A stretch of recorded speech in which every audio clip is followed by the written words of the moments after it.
अमित शहांचा आज रायगड दौरा होता। पाहूयात त्या संदर्भातल्या टॉप 9 बातम्या।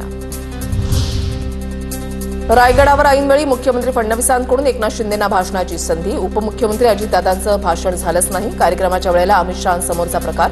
रायगडावरच्या कार्यक्रमात अजित पवारांना डावलल्याची चर्चा।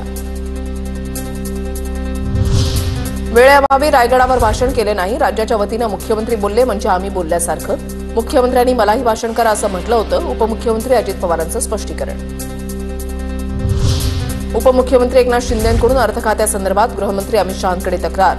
फायलींना लवकर मंजुरी मिळत नाही, तसंच आमदारांच्या विकास कामांना अडथळा येत असल्याची शिंदेंची तक्रार। अमित शहा मला फायलींसंदर्भात काहीच बोलले नाहीत। एकनाथ शिंदेंचे आणि माझे संबंध चांगले। एकनाथ शिंदे अमित शहांकडे तक्रार करतील असं वाटत नाही। तक्रारीच्या चर्चांवर अजित पवारांची प्रतिक्रिया। छत्रपती शिवाजी महाराज आणि महापुरुषांविरोधात बोलणाऱ्यांसाठी कडक कायदा करावा। किल्ले रायगडावरून छत्रपती उदयनराजेंची अमित शहांकडे मागणी।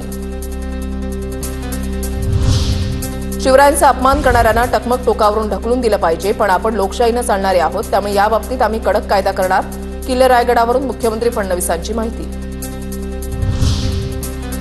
शिवरायांचा अवमान करणाऱ्यांचा टकमक टोकावरून कडेलोट करावा असा सरकारचा विचार असेल तर कोरटकर आणि सोलापूरकर पासून कडेलोट करण्यास सुरुवात करावी। अमोल मिटकरींची मागणी। एकनाथ शिंदेंकडून शहांचा कणखर गृहमंत्री असा उल्लेख। तर शिवरायांनी स्वराज्याचं तोरण बांधलं नसतं तर आपण गुलामगिरीतच असतो असंही वक्तव्य। अमित शहांसोबत फिरण्यापेक्षा राज्यासाठी विशेष पॅकेज आणावं। हर्षवर्धन सपकाळ यांचा शिंदे फडणवीस अजितदादांवर निशाणा।